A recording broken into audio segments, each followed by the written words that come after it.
first off, my name's Gary Hennis. I see a number of new faces in the audience. I'm your COO for Westminster Communities of Florida. I've been here for 14 years. So it's been a few years that I've been here. Our CFO's been here for 32 years. And our CEO is still relatively new. He's here 4 years, going on his 5th year. So together, with all of us, we're over 100 years of experience in senior living. This year alone, I celebrate my 40th year serving older adults. Now, I know I don't look that old, right? Well, you can tell by the gray hair, I'm not as young as I used to be. I used to have a full head of hair. But I went to school, I'm from Pennsylvania originally, went to school at Penn State University, and I studied health planning and administration. And in that degree, you have to do an internship. The internship I thought I was going to be doing was in acute care. And I'm telling you this story because it's important to know my background so that when I talk about this topic, it gives you hopefully a little bit more credibility to my experience over the last 40 years and why what's happening and what I'll present will be hopefully more meaningful to you. So as part of my program to graduate, I had to do an internship. I thought it was going to be in an acute care hospital, but unfortunately couldn't do it in an acute care hospital. So I had the wonderful opportunity to work with the Sisters of Mercy at a nursing home. I didn't even know what a nursing home was. My grandparents were young. My great-grandparents died before I was out of high school. So I never had the opportunity to learn what a nursing home was. So I had no preconceived notions. All I knew is I was doing an internship to complete school. Well, that summer changed my life, quite frankly. When I was working with the Sisters of Mercy, I got to the community only to find out that they were selling the community.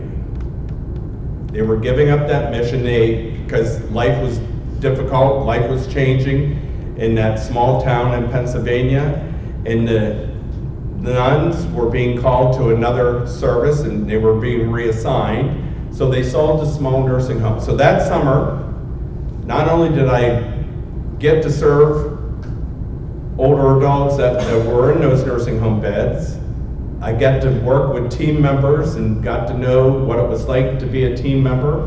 I got to work with the administration during a change from going from a not-for-profit to a for-profit, got to understand the difference. But the key thing for me as a young adult was that I saw a lot of life in that nursing home.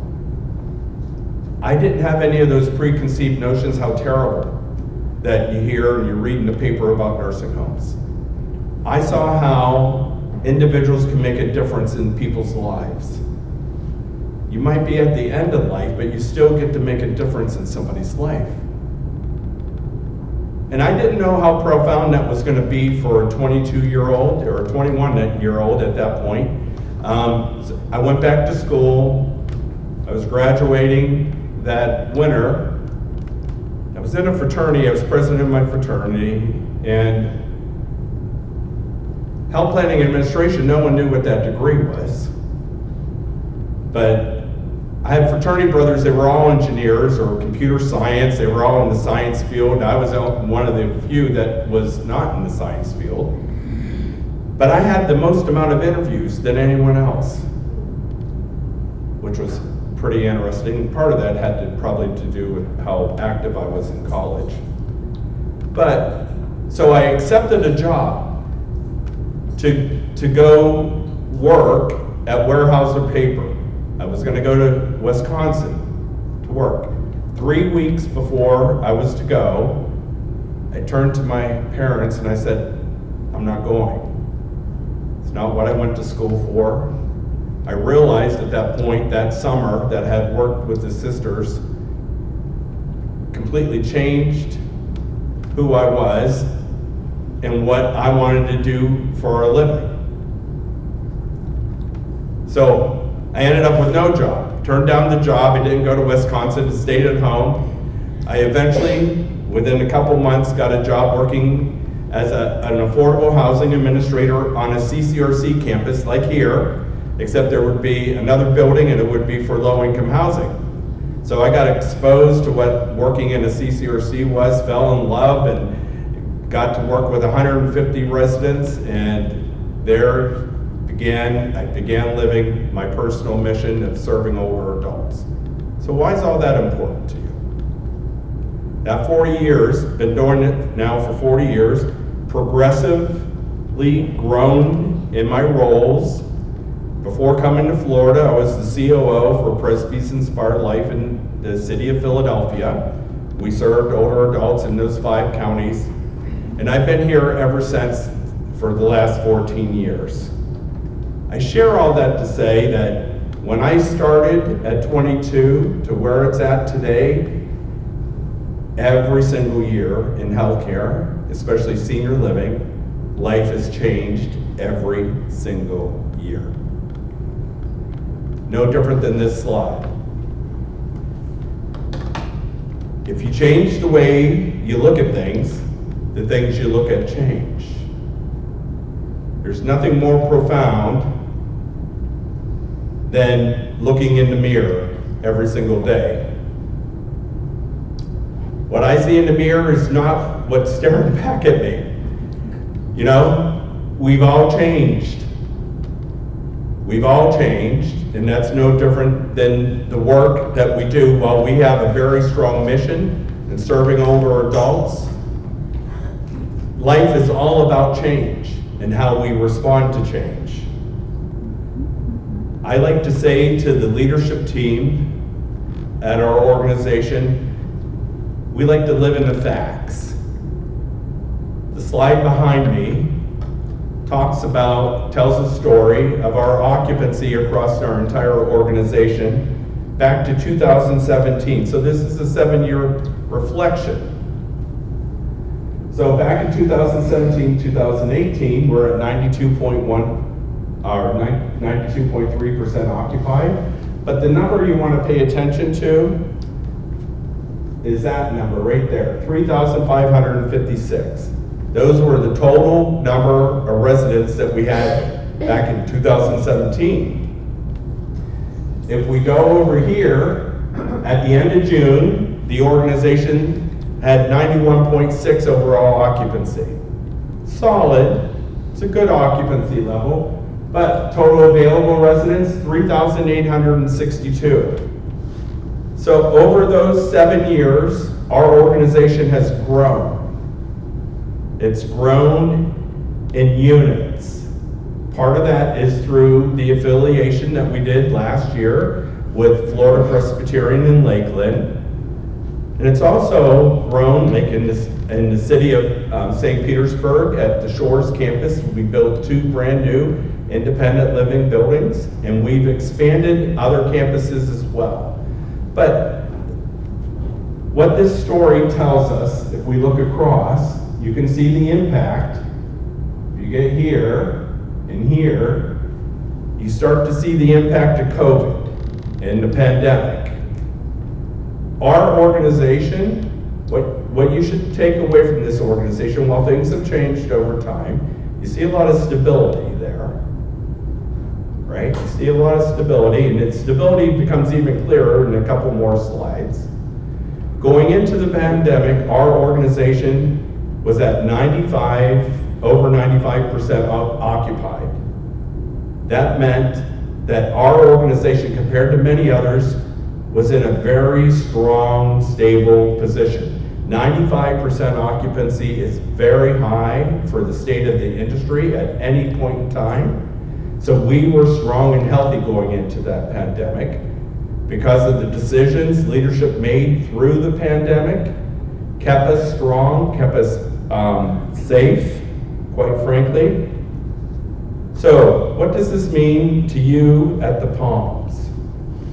For that same time period, this tells your occupancy at this community. So the blue line there is independent living, the red line is assisted living, and nursing care is the gray line. You see where the biggest fluctuation is in that nursing care center, occupancy. That's no different if we're at any of our other communities. Same thing, might not be this low, but the Palms is a little unique compared to the rest of our nursing facilities because we only have private pay, and it's a special population that we serve here. But what you see consistent here, look at that. Assisted living, 100% at the end of June. Amazing. IL occupancy, 95.5, almost 96%. There are organizations in this state and actually in this country that would die to have that wonderful occupancy. In assisted living, in skilled nursing, it's a really good thing. We have a small nursing home, so while there's only a few nursing home beds available here, it's good, but what this says is this community is strong. Your leadership is doing a really good job. Your sales and marketing team are some of the best that we have in the company and doing an exceptional job. This next slide is a benchmark slide. The first slide that I showed, showing occupancy, in this slide, every single board meeting gets shared with the board members. We share where we're at with occupancy, and then on this slide, we do comparisons. We compare ourselves over time against ourselves, and then we compare ourselves against the National Investment Council. The National Investment Council, the nickname is NIC, measures occupancy for all senior living across the country in each region of the country. So average occupancy, we look at average occupancy every single quarter against the national benchmark. And quite frankly, the national benchmark has been slowly improving since COVID. So in independent living, this is for the organization now, not just the Palms. Independent living nationally was at 87.6. Westminster across all campuses, 92.2. We're always ahead of the national benchmark. Quite frankly, for us, 92.2 is a little low. So it shows that we have a little bit more room to go. Assisted living, and let me back up. For the Palms, you're at 95.5, so you're helping the rest of the organization by the fact that the Palms has a higher occupancy. Assisted living across the country, the average is 84.3. As a company, we do extremely well and have done that well for years at 92.7. The Palms, you might recall, was 100% occupied at the end of June. So again, helping the rest of the company. Nursing care, 84.3. Quite frankly, that's very low for us at just under 89%, but it's not unusual anymore coming out of the pandemic. And quite frankly, that's what we're going to be talking about, is about the reality of what's happening in skilled nursing and what are the challenges in providing skilled nursing in my future slides. So overall, the organization or the country has an average occupancy of just under 86, and we're at 91.1. Actually, this morning I looked at the occupancy, we're above 92 across the company. So we're solid.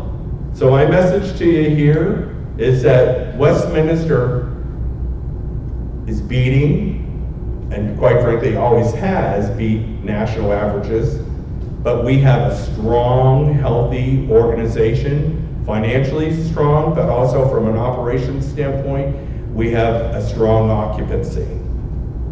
So why am I here to tell you about that? Because like anything else, the world is changing. The world's changing. Senior living is no different. ever since the pandemic, life's been different for everyone, especially in senior living.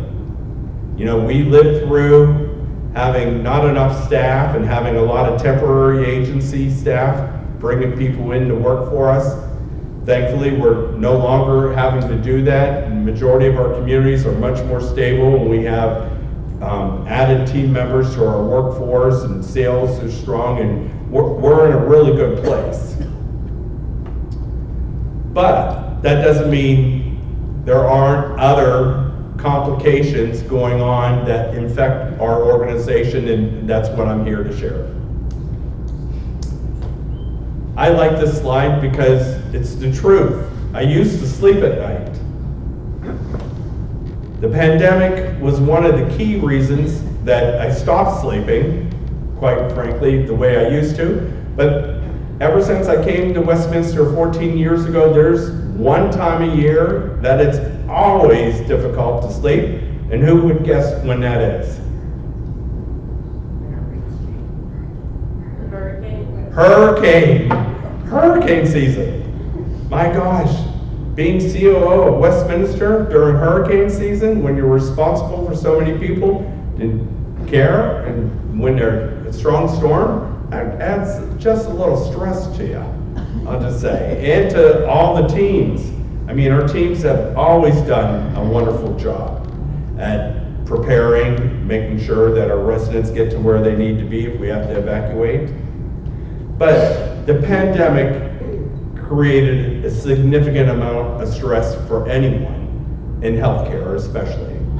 But, you know, when I want to say that for your Westminster team members that continue to come to work every single day through that pandemic, they did an amazing job. They weren't individuals. They didn't have the luxury, like some people did, to be able to go home and work from home, or decide just to stay home. They decided to come to work. They didn't go home and reevaluate their lives and think, oh, I want a little more balance in my life. These are people that stepped up and worked harder, quite frankly, and sacrificed. That's not only here at Westminster, that's anyone that worked in a nursing home. That's anyone that worked in a hospital, quite frankly. They did a yeoman's job, they did more. They didn't do less.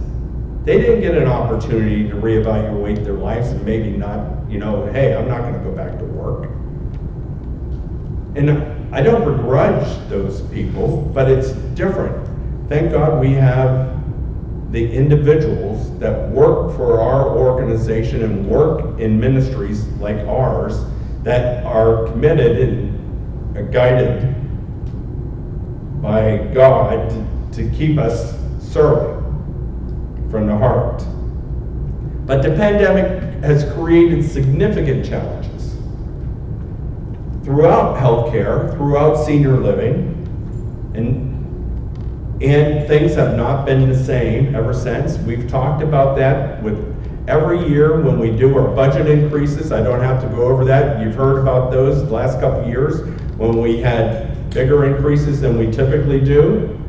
Thankfully, God willing, we're getting back to normal, and we'll get to see hopefully some more normal increases going forward because we've come through the pandemic. We're in a much stronger position. Actually, Lisa, just in our resident council chair, got to attend a board meeting and heard the audit from heard the results of the audit in our library here on campus. There should be a copy of that new audit for all of you to look at, and it talks about exactly how strong this organization is.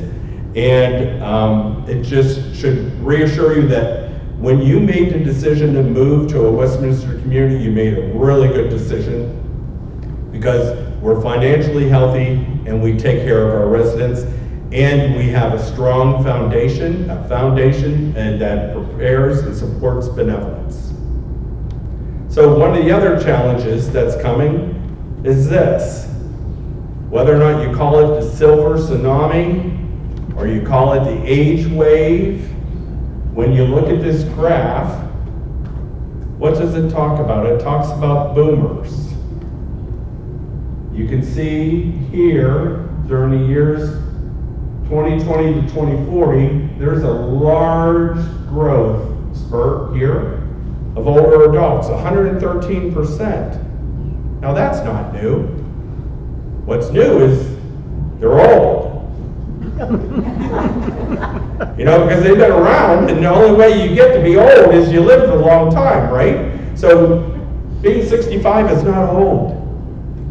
But when you look at this, these are the same people in the 60s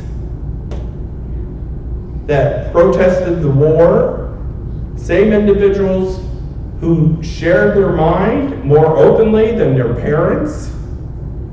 Quite frankly, the women took off their bras and threw them away, you know, the whole feminist movement, all that, you know? They let you know that they were there. So what makes you think that when they get to senior living that they're gonna not speak their mind? Right? How many of you in here are boomers? Look at that, there's quite a few here, right? About 40% of all of our residents are boomers. So, you know, we know that because we went back and looked at all the ages of people coming into our organization, because we were thinking, oh, we didn't have any boomers. 40% of the residents we currently care for are boomers. I like to say I miss the silent generation. And it's not because the silent generation was quiet.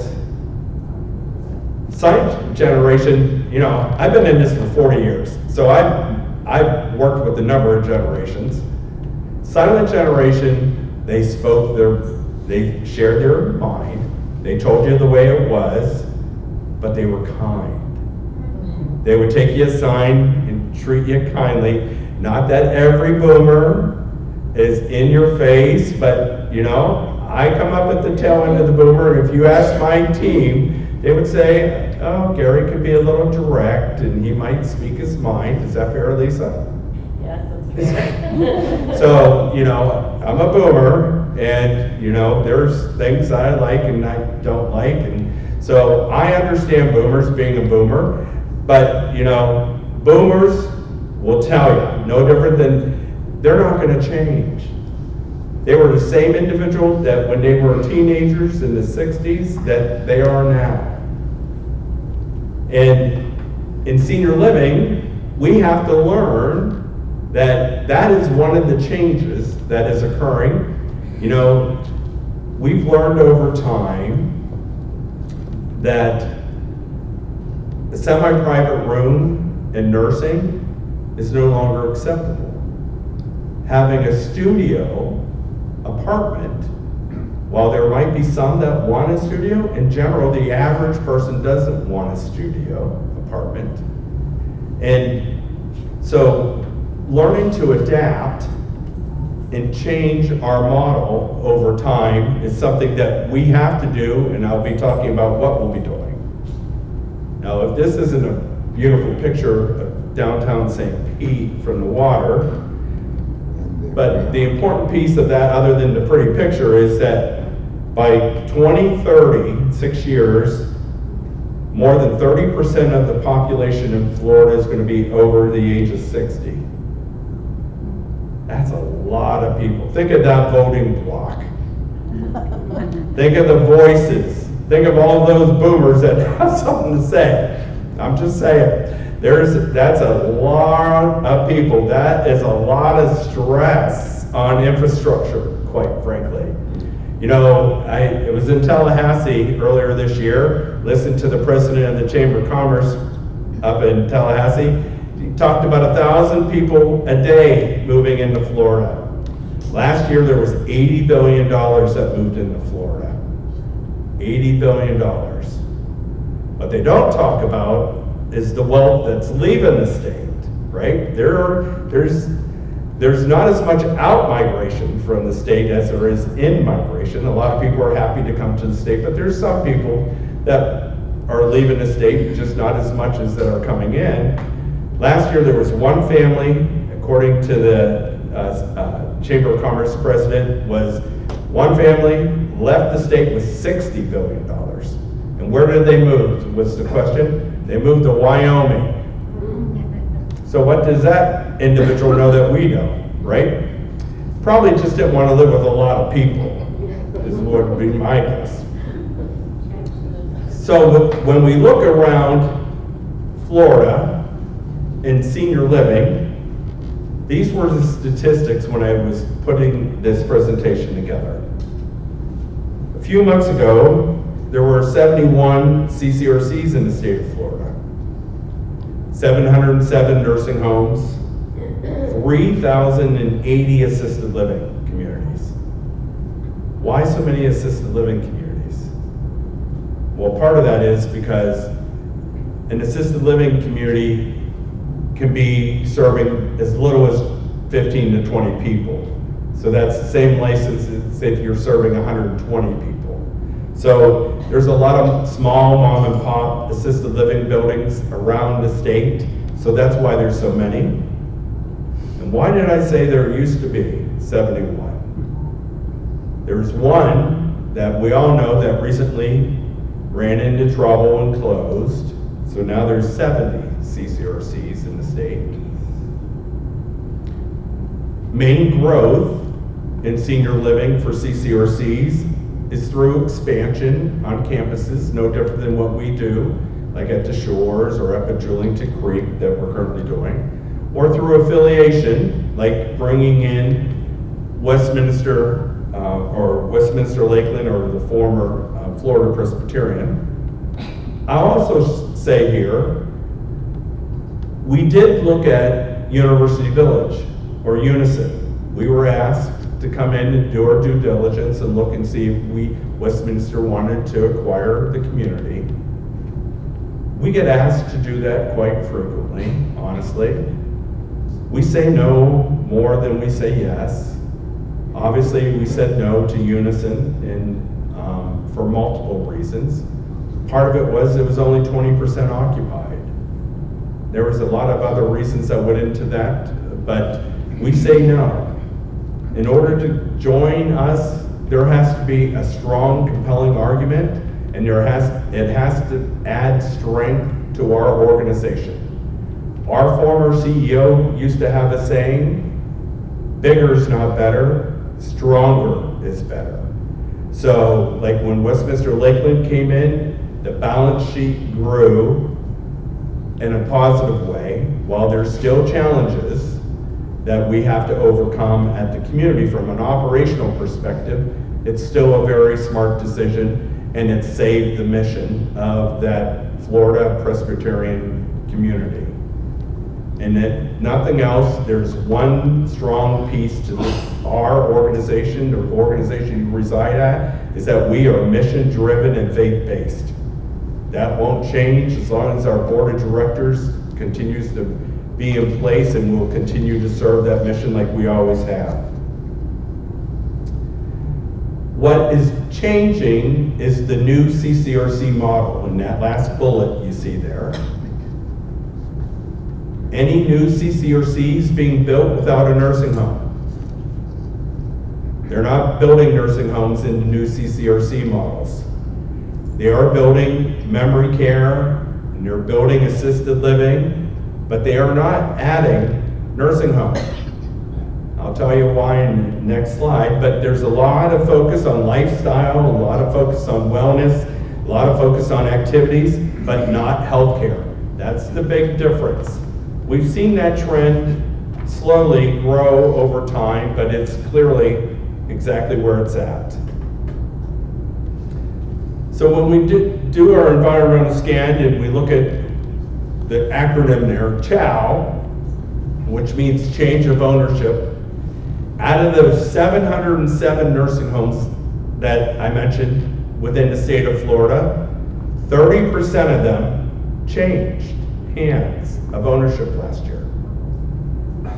In the city of St. Petersburg, there were 2 not-for-profits that changed hands. Bon Secours and Menorah Manor both went to a for-profit owner. They are no longer not-for-profits and serving a mission because of the challenges going into the pandemic, coming out of the pandemic, the whole staffing crisis, and reimbursement, also significant challenges. So both of those organizations got out of it, but there's 30% of all nursing homes changed hands in the state of Florida last year. Occupancy is one of the key drivers. Occupancy at 85% in a nursing home or lower, some are lower, you can't survive at that low of an occupancy.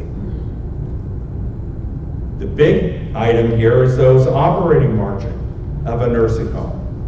This was taken from last year's benchmark out of Clifton Larson Allen, who does cost reports for nursing homes across the country. The average operating margin for a nursing home was negative 5.3. So what does that mean? That means if we're, on average, if we're getting $1 a day for somebody living in a nursing home, we're paying out $1.05. Now, how long does that last? Is that a smart business decision? Not long term, it surely isn't. That means if we don't do something different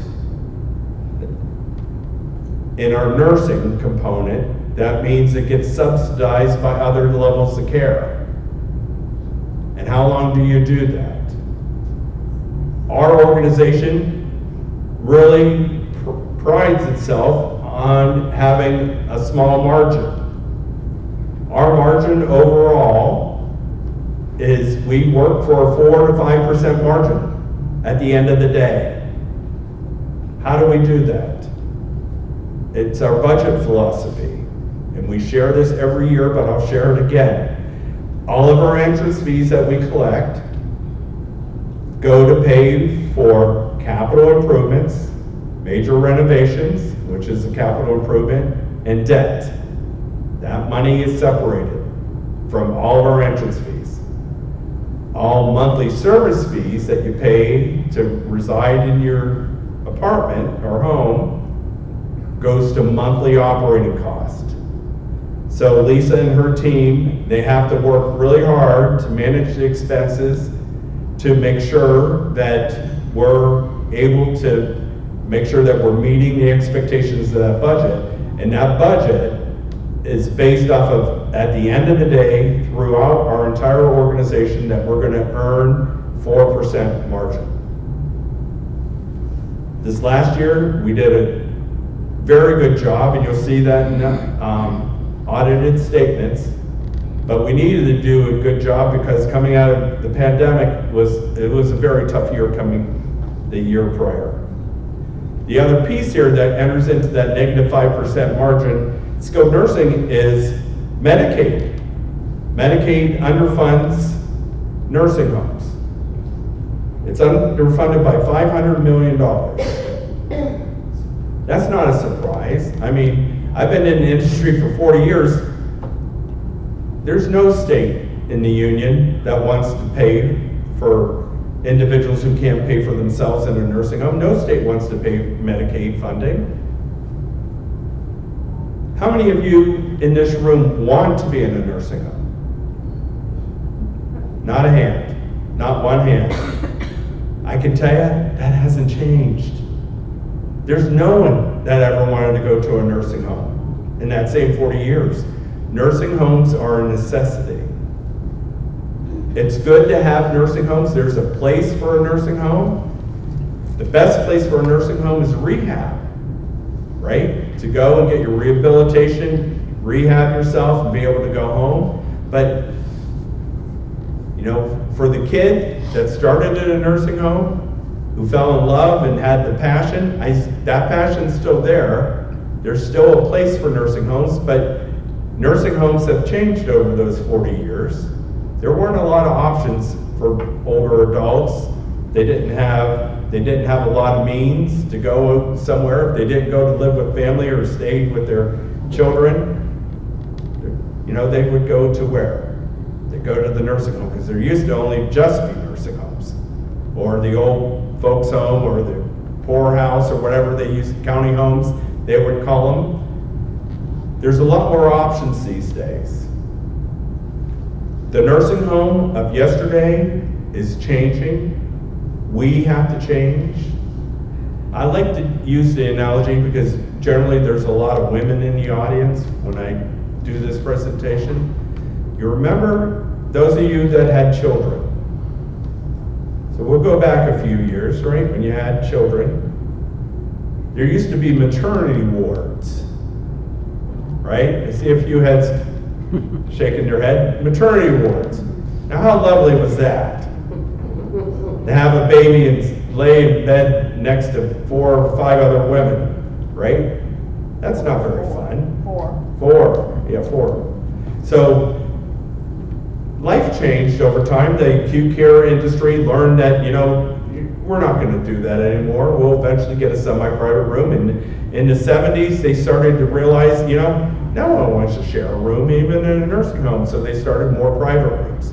Well, senior living's been slow to get on that train, but we're finally getting there. And across our system, we have intentionally been working on looking at our complement of skilled nursing beds and making more private rooms. But the bottom line with the information that I've already shared is this: hope is not a strategy.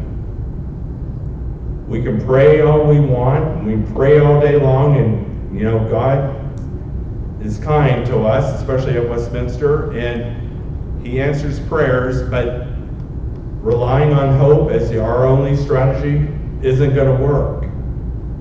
At the end of the day, our mission is a business. Our mission is a business. That very first internship, the nuns taught me, there's no margin, there is no mission. No margin, no mission. So while we work to have that 4% margin, we rely on that 4% margin to be able to reinvest and do everything we need to do in this organization. So why am I here talking about all this, right?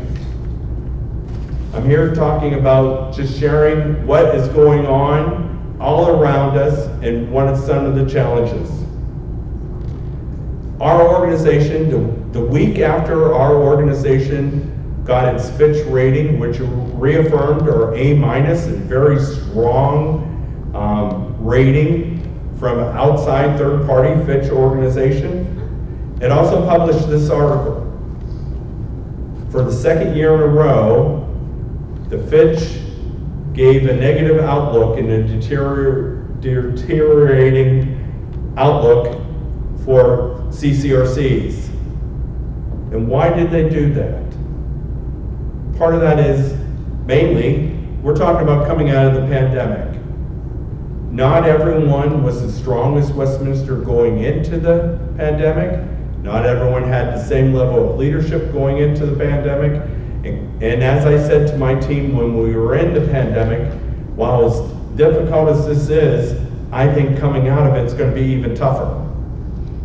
And that held true because, occupancy, we had to do work on occupancy. We're still working on occupancy. We had to fill all of our positions. Expectations changed for all the workers. And you've heard about that in the last couple budgets, so I won't bore you on that. But in general, life has changed for many providers. While there is one unison, which is the next slide, while Unison recently closed, Westminster got invited to the table and asked us to look at that to see if we wanted to acquire the community to become part of Westminster. We said no, so did many others, for good reason, and unfortunately those residents had to find another place to live.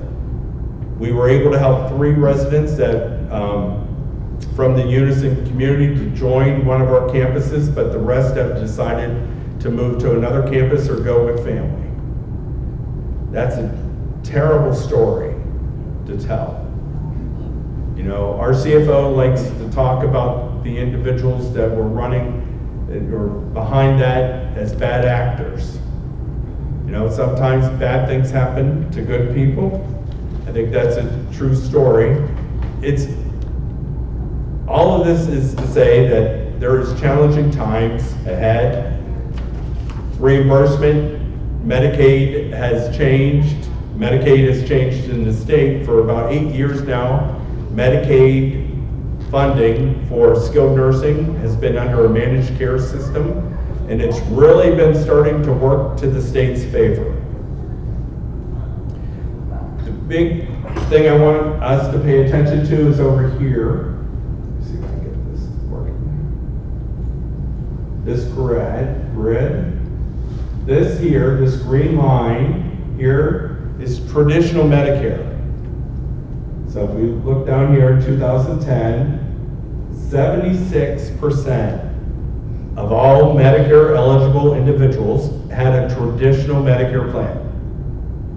76%. At that same time, 24% had a Medicare Advantage plan. You follow this line, traditional Medicare recipients as people age, now we're at 40%. 41% have traditional Medicare as of 2021. It's now down below, and Medicare Advantage plans are now more than traditional. Why do I share this with you? Our average payment from Medicare, traditional Medicare, for a nursing home stay, right? Anyone that has traditional Medicare gets 100 days in a skilled nursing benefit. The first 20 days are on Medicare, and then there's that co-insurance for the after 20 days, right? If any of you have ever had to use that. Our average payment for Medicare at Suncoast is $596. That $596, if you're on a Medicare Advantage plan, gets paid to who? It gets paid to an insurance company. And that insurance company will reimburse Westminster about $350. So while anyone that's on traditional Medicare and you need a nursing home bed, if you're on traditional Medicare, come to Suncoast or any other nursing home, they'll pay whatever that average rate is, and that for us at Suncoast it's $596. But if you're on a Medicare Advantage plan, depending on your plan, Westminster only gets $375. What does the insurance company get? The insurance company gets the $596. What else will the Medicare Advantage plan do? Well, traditional Medicare says you can stay for 100 days. First 20, after a 3-day hospital stay, they pay for 100% for the first 20 days. After the 21st day, you're paying a co-payment. If you're in a Medicare Advantage plan, day 1, if you have a knee replacement under a Medicare Advantage plan, they might not even send you to a nursing home. They're going to send you home. Sometimes that's okay. Depends on your comorbidities or whatever your other challenges are. But if you need a nursing home, let's say that you have something more significant, and they say that, okay, we're going to give you 10 days in a nursing home, we're going to give you 17 days. So they're going to pay Westminster 17 days at $375, but they're going to get paid the balance, and you're keeping that balance. But they're going to pay for the whole stay, right? So bottom line is, with a Medicare Advantage plan, what I'm saying is, depending where you're at and how healthy you are, Medicare Advantage plans can be very good for you. I'm just saying what the reality is as a provider. Medicare for us is our best payer, next to private pay, and then you get much lower down the level here, and a Medicare Advantage plan, while they pay a lot less, they're still better than paying Medicaid. So the business model has changed. The federal government's goal is that in the next 20 years, 90% of all Medicare recipients, 65 years and older, will be on a Medicare Advantage plan. And why is that? Federal government doesn't want to pay. Rightly so. I mean, you can't argue that as a taxpayer, right? I mean, healthcare is the most expensive thing to pay for. It doesn't matter if you have Medicare or if you're younger. Healthcare is just, quite frankly, expensive, and something needs to be done about our system, but it's not going to change. But the way the government's able to control it is to try to guide more older adults into the Medicare Advantage plan. But at the end of the day, if you're Westminster or if you're a community down the street, where the challenge comes is continuing to provide more with less. You're providing more services with less revenue to come in, less revenue to pay team members. It changes the whole formula for senior living. And it's not just the state of Florida, it's every single state in the country. So what has caused those negative margins? Labor supply, things that we talked about in the last couple budgets. Consumer disdain is the biggest thing. No one wants to go to a nursing home. No one ever wanted to go to a nursing home. So until nursing homes change what they are, people in general are not unhappy if a nursing home goes away. I share all this to say that this business, Westminster is big business. It's a difficult and very complex business. It's not an average business. There's actually more regulations on nursing homes than there is the nuclear power industry. Now just think about that. That's just doesn't seem right, but it's true. It's an actual true statement. So, what will be the new nursing home in the future? Anyone have an idea? Assisted living. How many of you wouldn't mind going to assisted living if you had to go? There's more hands than nursing. Assisted living, what we'll see over time, I believe, is that assisted living will become the new nursing. And there is a strong push, even if you're in a hospital these days, they try to send everyone home. You only go to a nursing home if you need to go to a nursing home, which is also part of the reason why our occupancies and every nursing home occupancies continues to drop. And honestly, if a person can go home and have supportive care and get better at home, why shouldn't they be at home? But I share all this to say,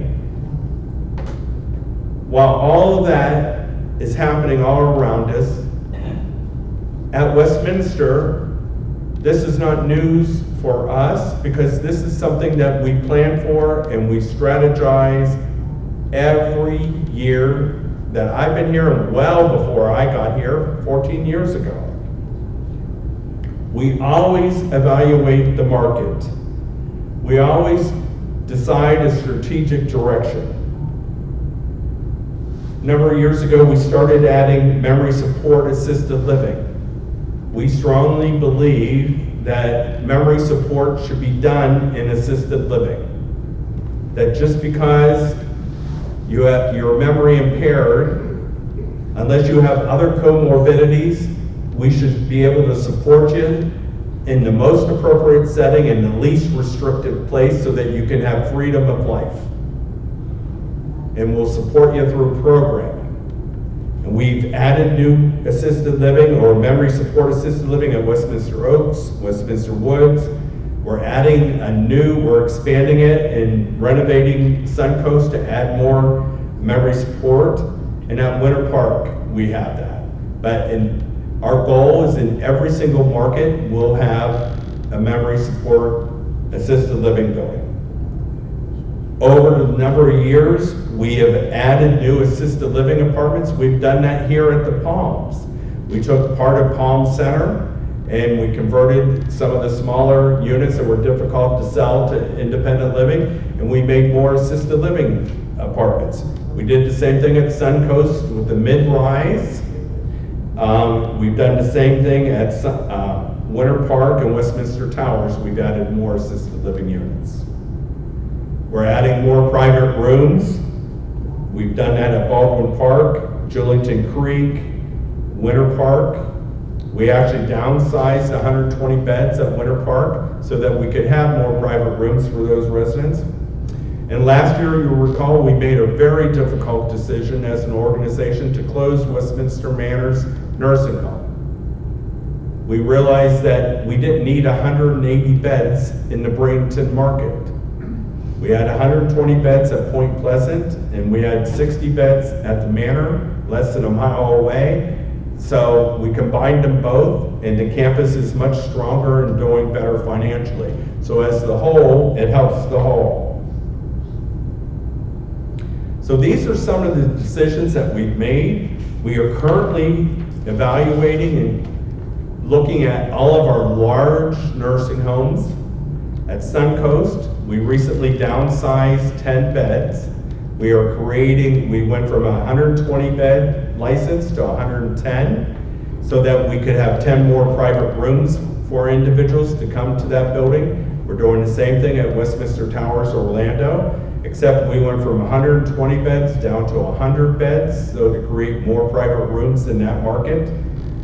The one thing I want to be clear here, while we do these strategies, and I shared this morning at Suncoast Community, we have 110 beds today at Suncoast Nursing Home.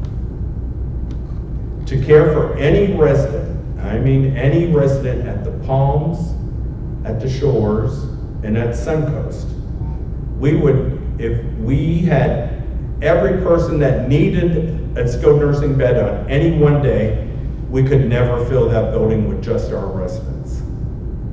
The maximum number of residents for any of our 3 campuses in St. Petersburg that we've ever had full is about 45 individuals at any one day. We don't need 110 beds to care for our Westminster residents. We'll never go down further than number of beds than what we need to take care of our own. Quite frankly, prior to all these changes, it made sense to have a larger nursing home because you could serve others on a short-term stay. You could make money off of Medicare, which made the rest of the organization stronger by having that additional revenue coming into the organization.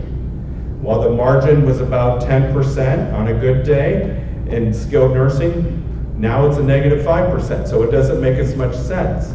So you'll see over time there'll be communications where we're looking at that and making key decisions in certain markets where we'll be reducing the number of nursing beds. But at the same time, we'll also be making decisions to add things.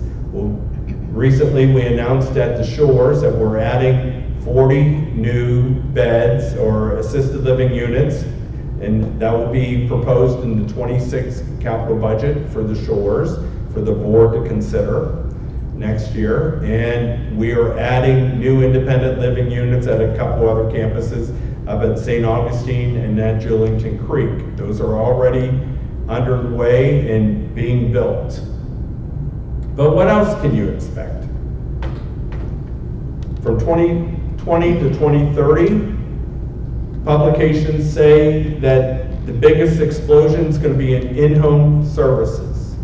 Well, this campus has known that we've had a home care office for a long time. It provides non-certified home care services, so it services of med dispense and really chore services.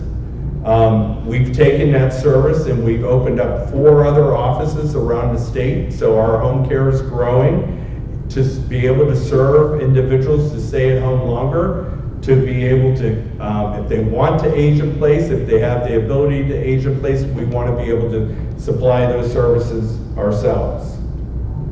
The other key piece of information here is chronic disease. In general, 45% of the entire population of the United States will have one chronic disease. 45%. It also accounts for chronic disease accounts for 81% of all hospital admissions and 76% of all physician visits. By 2025, chronic disease will affect 164 million people. Now really, we're not really surprised by that, are we? I mean, you look at the state of children these days, you know, kids that don't go outside, and you know, even my son was guilty. Thank God my son played sports, so he was very active, but if I would have let him, he would have been on that Game Boy and his machine constantly, would have never got off the sofa. God love him.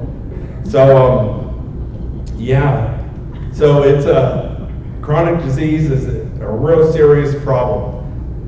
You know, you'll see, and you have hopefully seen in our dining rooms, new options. How many of you have had a black bean burger? Not me. I see a couple hands back there. I haven't had it, but you know, they tell us you gotta have other options for people to eat. So you see, I know at Suncoast they do a lot with tofu. Yeah, you know, not my game, but you know, I understand. These cheeks come well fed.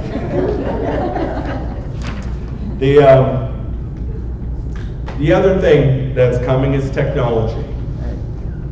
You know, I use the example of smart TVs. You know, when smart TVs came out, they were very expensive, right? It's like anything else. It's like the first cell phone that you used to carry in a bag. I remember those.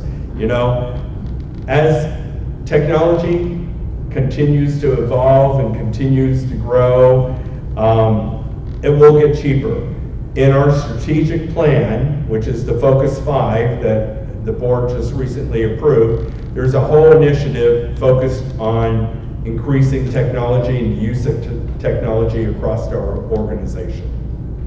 Because quite frankly, there's a need for it.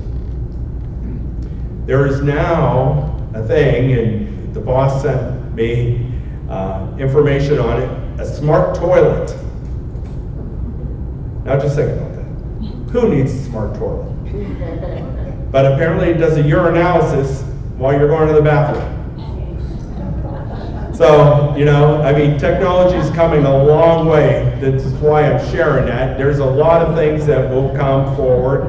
We'll be looking at that. We'll be participating in research, and if anyone wants that information, we'll be happy to share that information, and hopefully we'll have more technology available. No different than having a robot in the dining rooms.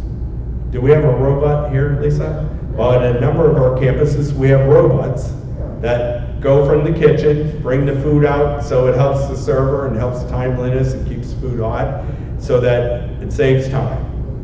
So we are open to technology, and hopefully technology will help us into the future, and more importantly, will help support you and future residents age in place. So my last slide here, really to sum it up, is our industry is transforming. The question is, are we? Well, we have a strategic plan that really helps us and will guide us through the work of our board, and your leadership team will focus on that strategic plan to implement that plan over time to position us so that our mission remains strong, that we are moving forward, that this organization will be as strong into the next 70 years as it has been in the current 70 years.